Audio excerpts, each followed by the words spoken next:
Cam Newton does, he looks like one of them seals. Them baby seals out there. Not the ones that they hit in the head with the ball bat, but what? Remember that Jacques Cousteau documentary I saw that damaged me as a kid, boy, when they showed the hunters that go get them little kids, them little seals, not kids. Little kids hitting them in the head with baseball bats? Yeah, when the little kids is in the playground. All right, guys, y'all got to be quiet. Shane McMahon, okay? You know this is the most important part of the day? Okay. Let me get seated. Okay, I get situated. All right, ready? Okay, yeah. All right. Here we go. Ladies and gentlemen, welcome to another edition of Dad, You Don't Work, You Wrestle. Yes. You hear the claps. You know what time it is. George, how was your weekend? Boy, honey, we got to keep moving because it's cold. I know. Oh, my goodness, that's why the intro was a little rough right there. I just walked outside. My tongue's still frozen. We're not ready for this, Bullet. We're not ready for this. And they may be calling for, well, hopefully we're not going up north soon because up in West Virginia they're calling for big snow towards the end of this weekend. Well, they can have it. They sure can. They sure can, man. I'm so ready for summer. But, Bullet, just want to thank everybody again. We are doing so good here. Starting to get warm here. We may eventually build up. Well, if we had any props or stuff, we'd break it down and burn it. But we ain't got nothing to burn with a fire. No. So we may just get one of them little fake fires, Bullet, that you can marshmallow at. But anyway, so glad to be here, Bullet. We're going to knock this out real quick. Thank everybody. What a great week, Bullet, I had. I don't even know where I went, but oh yeah, I did. I went back down to a return visit for me. Went back down to South Carolina. Jay Eagles moved to a new building down there, so I was welcome back there. They hate to see me coming because but we all like hot dogs, concession hot dogs. I do. Reminds me back in the day. But these are probably some of the best hot dogs in the world. I ain't why you go, but it's why I go. But anyway, got to see our good friend. Believe it or not, she drove all the way to Bowling Springs, South Carolina, to make sure things was in order. Is our sweet person from the athletic commission, Bullet. So just shocked me that they had to even find a place. I couldn't find it, but dang. But anyway, I'll be nice. We hugged. Everything's fine. So anyway, now I moved on to another hot dog, but had a great time there. Actually sold a copy of the second greatest book. So very excited about that. Got to meet some guys. Met this big, huge individual that has just started broken into business, and he didn't sit around to see if he could work because his match was later on after I left, but just, I mean, he should be like getting beat up by Chuck Norris in movies. I mean, I don't know where. Which by the way, is the best compliment you can give about somebody's body, but most people take that as a negative thing. Yeah, I know, Bullet, but you got to consider the source that's giving a compliment, okay, people? But especially in Bowling Springs, South Carolina, where I mean, it's just, there's nothing in that town. It'd be an honor to get beat up by Chuck Norris. Yeah. So I'm only making it to the Charles Bronson movies. I'm not even making it to the Chuck Norris ones. Oh, I love that. I'm just stuck on Death Wish 6. Oh, I love that. And you know what?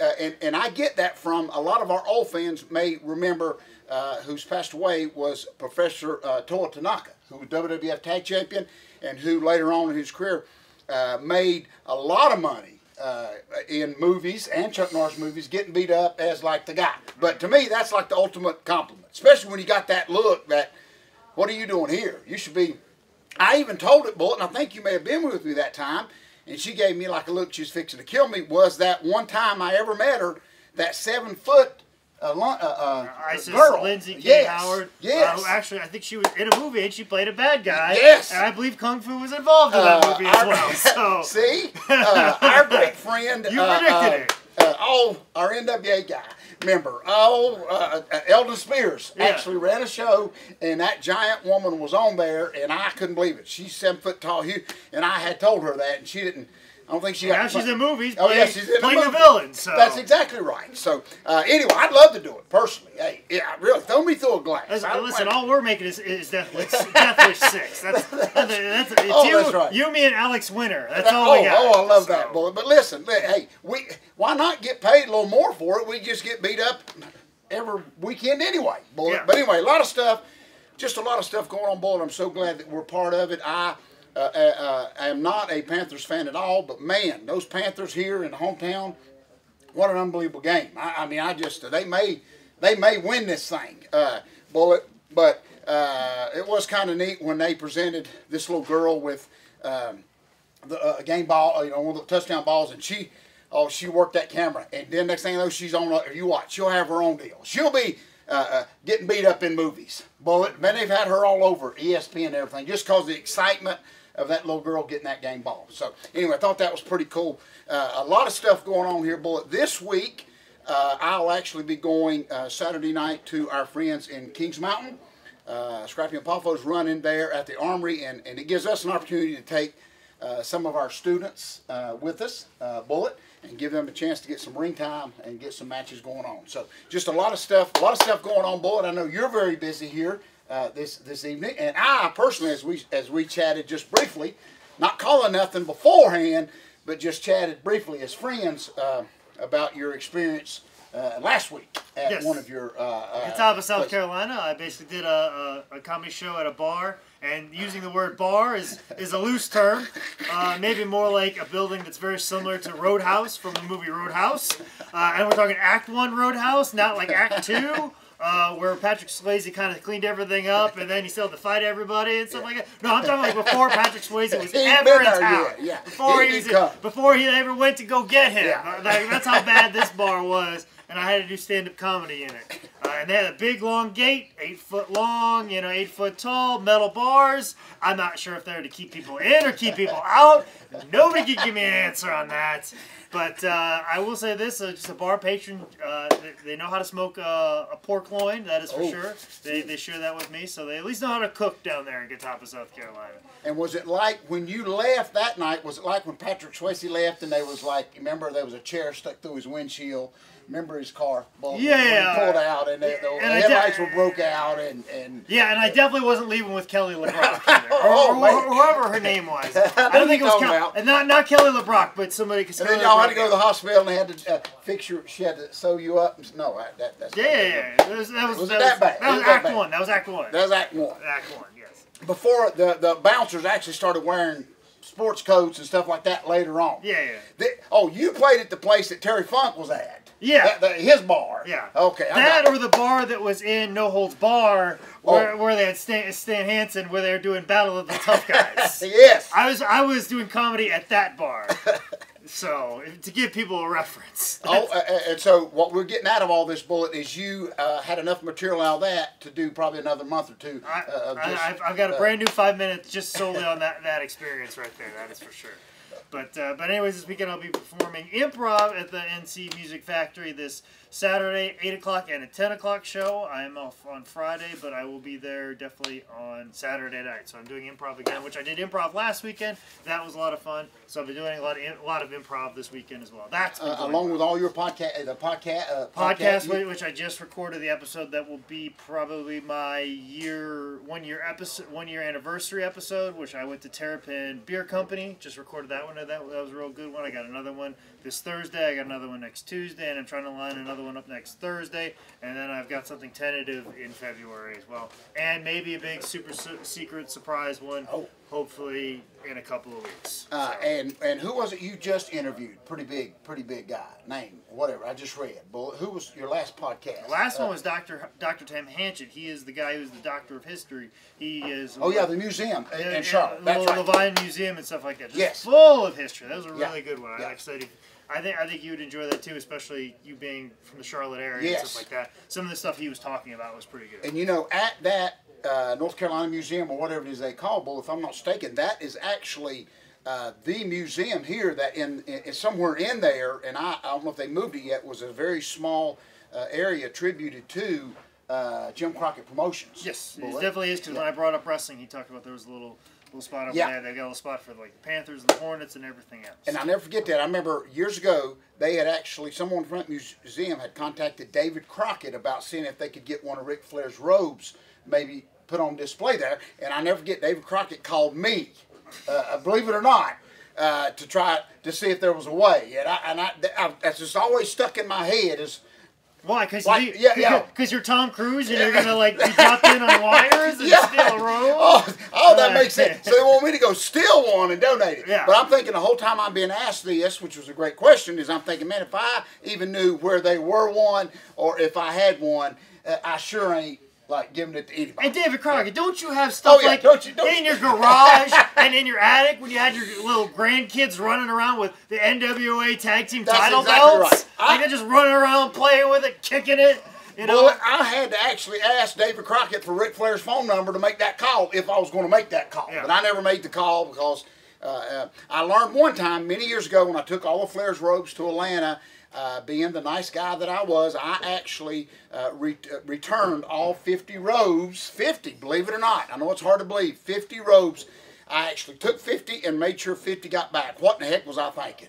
Like they would have missed like one bullet. Yeah. I mean, what the heck was I thinking? I could have gave 48 back, and nobody to this day would have never known. But I had to do what was right, which I regret doing what was right, Bullet. Okay.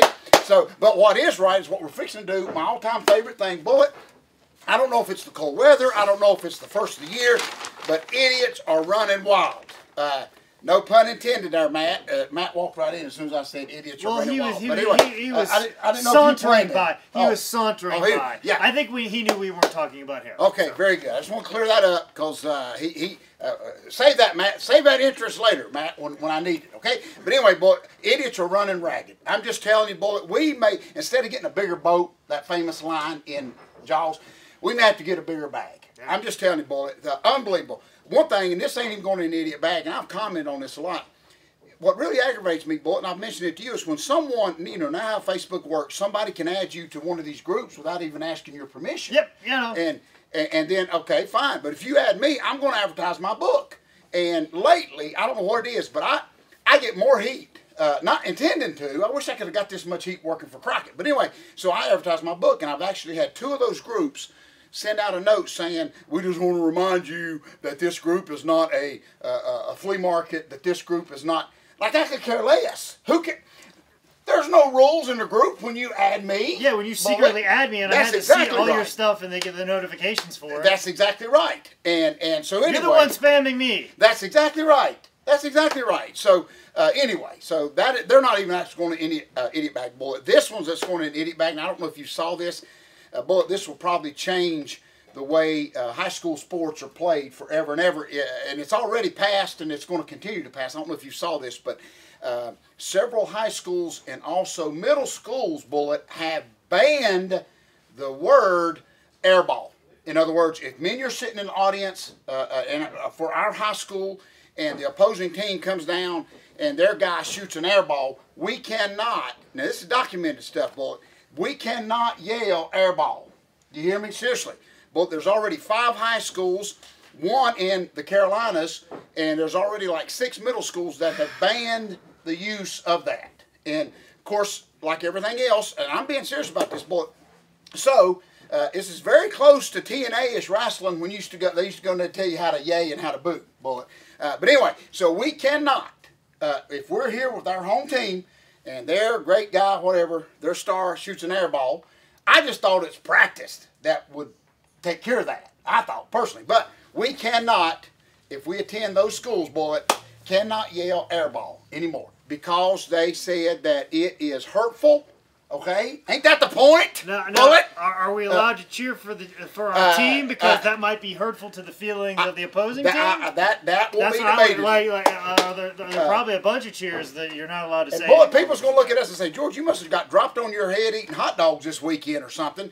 There's no way. Bullet, they can look this up. There's already that many high schools have banned that use of that. So kids being humiliated in basketball leads them to other things. I sucked at basketball, and I'll never forget the day when I realized that I sucked, and I will never get better at it, and I'm never doing it again. And I immediately we didn't have to yell at it. You did. Yeah. No, I mean, like, well, there probably was a little bit of yelling at airball, but when I realized, but you figured it out. I figured it out, and I went out for wrestling the next year, and it was the best thing I did, and I enjoyed it, and I should have done it sooner. So what I'm saying is, I should have been humiliated much sooner in my life, so I can get on the path and doing the things that I am good at. That's really what it boils down to. There's nothing wrong with being yelled at and being told that you suck at something.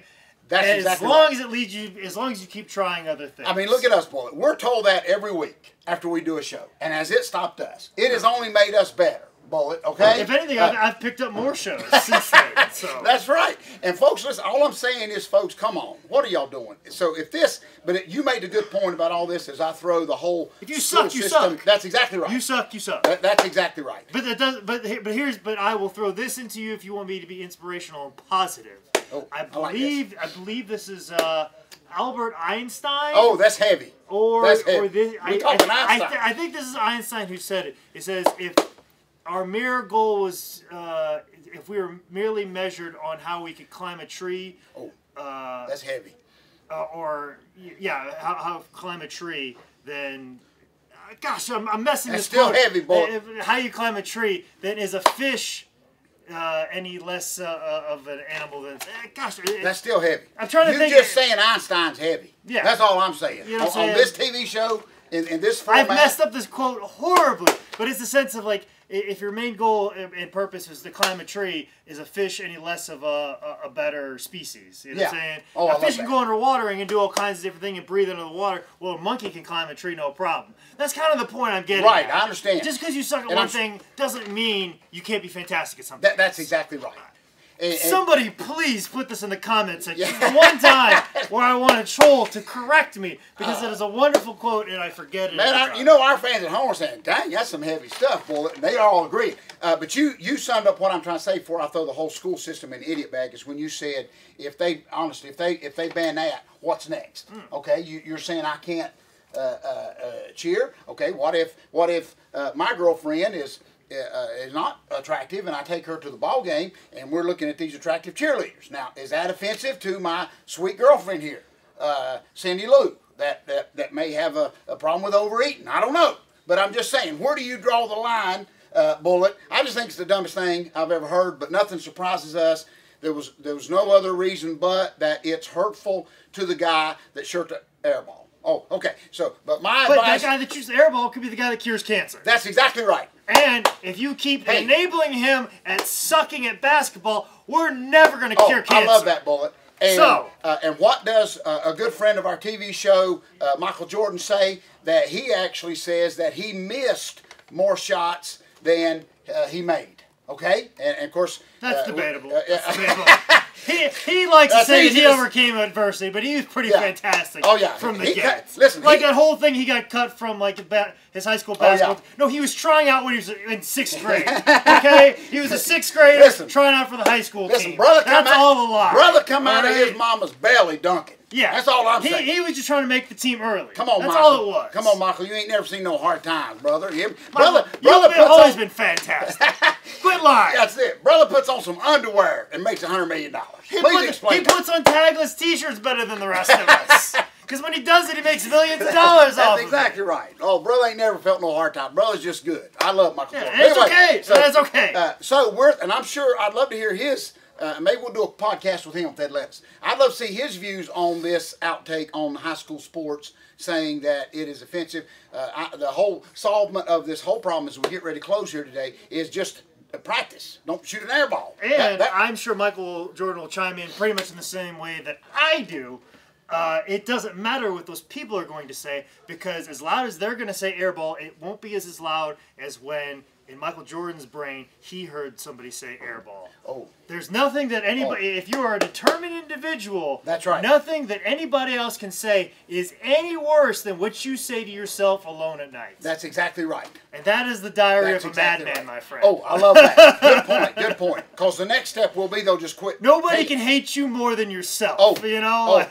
And the next step will be, if we don't stop this now, folks, and get a petition going, is that they'll just stop taking score. Seriously, they're just going to, everybody play, we just ain't going to keep score, okay? But what we will not take away from you great fans is you can yell anything you want at us if you buy the second greatest book of all time, which is available here at highspots.com. If you want to know more about what me and George are doing on the weekend, you call me anything. Make sure you follow me on Twitter at ManScoutManning and on Instagram at ManScoutManning. This has been another edition of Dad, You Don't Work, You Wrestle. Good show.